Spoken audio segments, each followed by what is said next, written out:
Save one more life, it worth the effort of all of us there. That was the bottom line which we told our people. Even one more life. For 2 more days, the rescuers listened to the fading knocks, frantically trying to locate the source of the sound.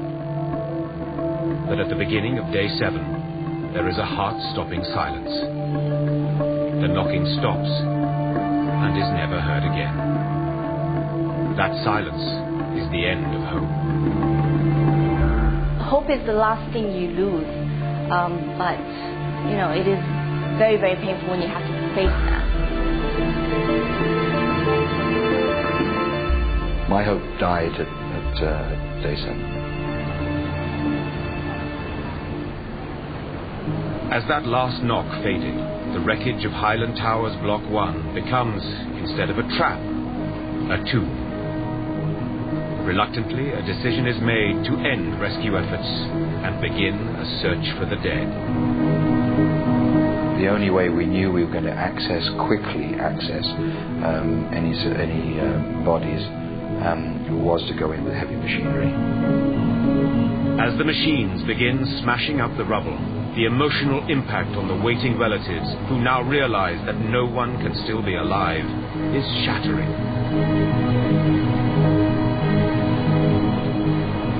Big equipment come in and started to take stuff away. And that, emotionally to the families, that was devastating.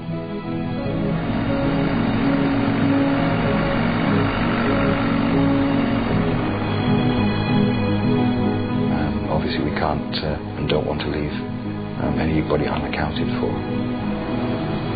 In this last phase of the operation, the search teams believe that there might be more than 50 victims inside the remains of Highland Towers.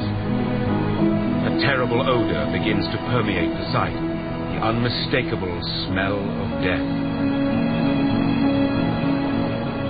You know, and with that smell, that death is there. And to the families, is it my son, is it my daughter, is it my mother or father? Nisa Bano prepares for the worst. Her sister, baby nephew and brother-in-law were all in Block 1. We were just waiting to hopefully get her body out and give her a proper burial, all of them, and all 3 of them. It reached a stage where we were waiting just for that. We managed to accept she may not be alive. We started basically at the base of the building, what we call level 1, because that was the way it was leaning. We would just progressively work floor by floor, demolishing, removing. And that's why, when it didn't take us long at that stage, before we came across the first of the bodies at ground floor. It was just after sundown on day 8. As soon as we came across anything recognizable as a body, we would then stop, go back to basically utilizing hand tools and removing physically by hand the rubble around the bodies to allow us access to bring them out as intact as possible.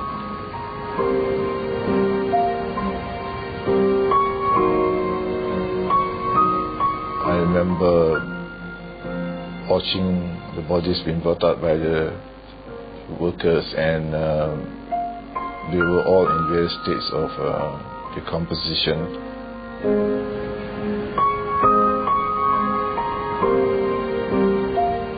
I remember seeing a lady clutching the Holy Quran.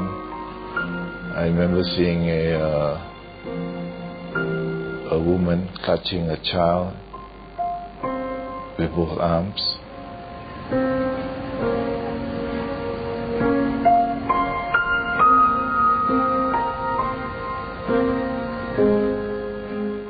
It's natural to protect your loved ones, and that last minute of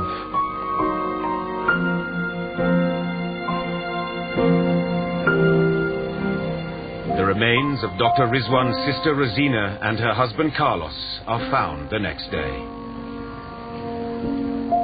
They found them in the staircase, somewhere between the third and second floor, together in an embrace.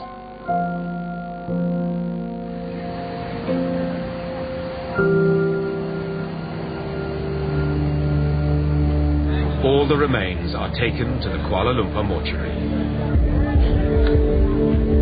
By the end of the recovery operation, the disaster team has found the remains of 47 residents of Highland Towers, bringing the final death toll to 48, including the Japanese woman Shizue Nakajima, who died in hospital.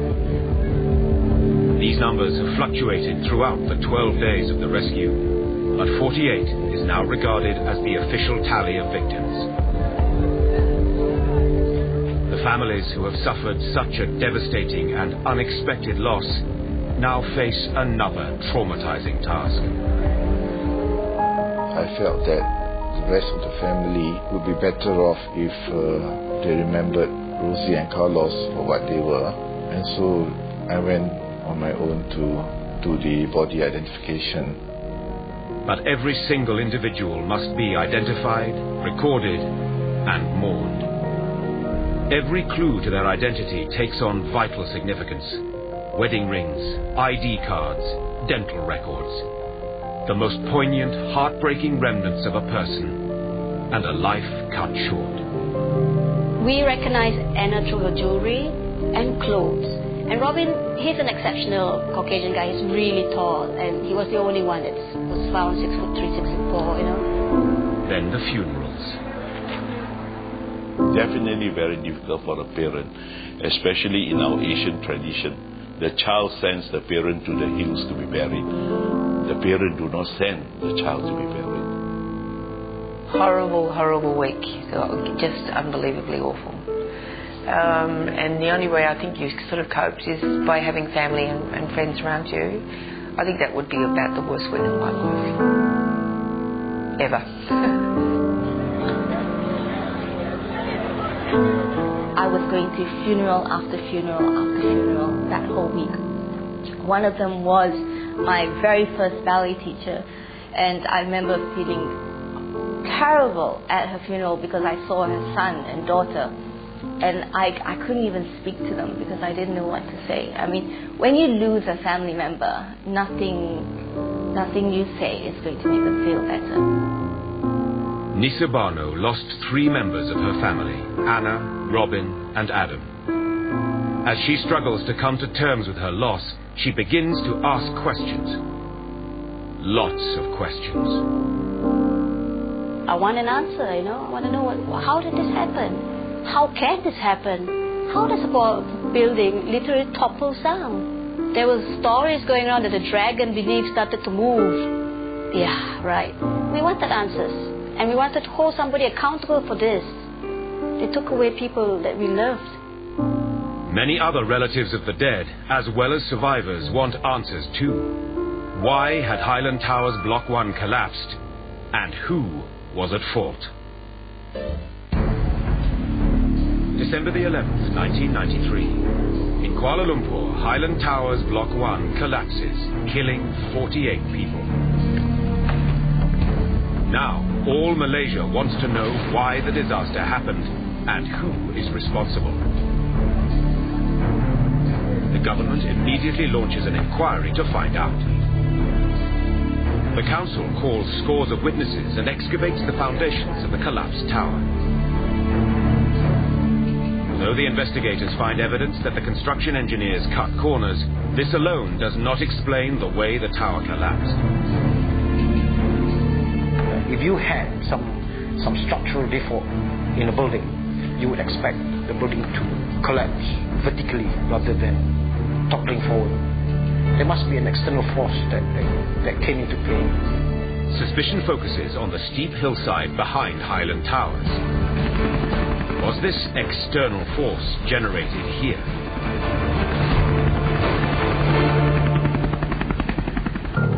Mike Rickard, who took part in the rescue operation, suspects that this slope played a critical part in the disaster. He begins his own investigation of the suspect area and takes photographs. There must have been 20, 24 different retaining walls as you go up the hill. Some very deep, some relatively shallow, some short, some long. It is clear to Mike that these walls have been poorly constructed, and engineer Dr. Asbi agrees. The engineering design behind the rubber wall was really questionable. Just prior to the fall of Block 1, eyewitness Bruce Mitchell clearly saw these retaining walls disintegrating. But why had the walls collapsed, and how was this linked to the catastrophic failure of the tower? The answer is all about water.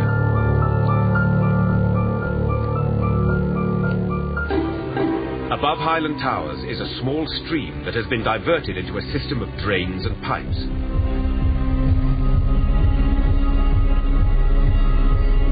In the early 1990s, a new development in Bukit Antara Bangsa begins on the other side of the ridge.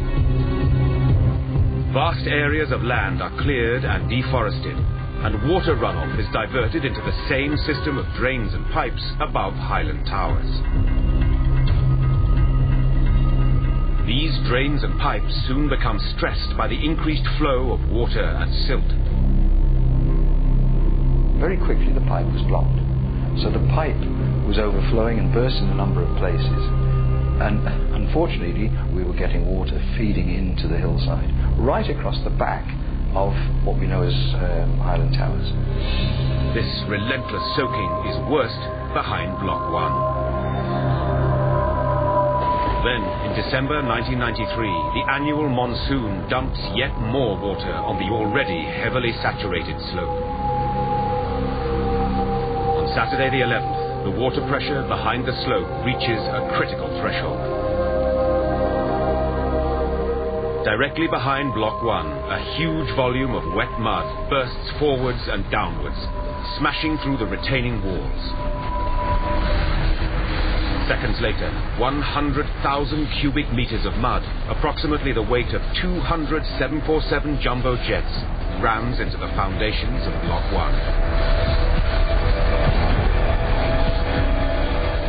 To begin with, the landslide shoves the entire mass of the building forwards. But this lateral sideways pressure is so powerful that the foundations at the front snap, and Block 1 crashes down.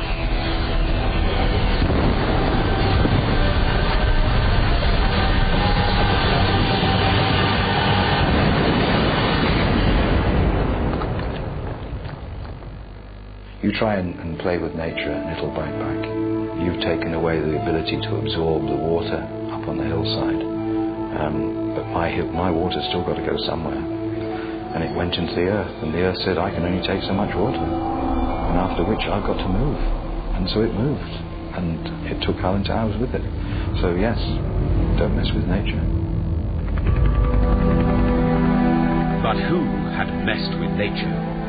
Who was to blame for the disaster? In 1994, the residents of Highland Towers launched legal actions against developers, builders, and the local council. It takes years of bitter legal argument, but the residents eventually win their case more than a decade later. They receive some compensation. But the local council appeals and wins. For the residents, the court's decision is a travesty of justice. As an individual, I'm responsible for the mistakes I make. Therefore, why should not a corporation or a local authority also be held liable if they make mistakes? But in this particular case, the law works in their favour. No one should be immune to one's wrongdoings, right? There must be some kind of liability if it's really truly their fault. Otherwise, complacency sets in. What about the future development? If local authority is immune to this, they would not want to try hard enough trying to actually enforce certain things that is within their power to ensure that this thing does not recur. In the aftermath of Highland Towers, the Malaysian government makes a number of important reforms. They focus on the way authorities respond to disasters to ensure that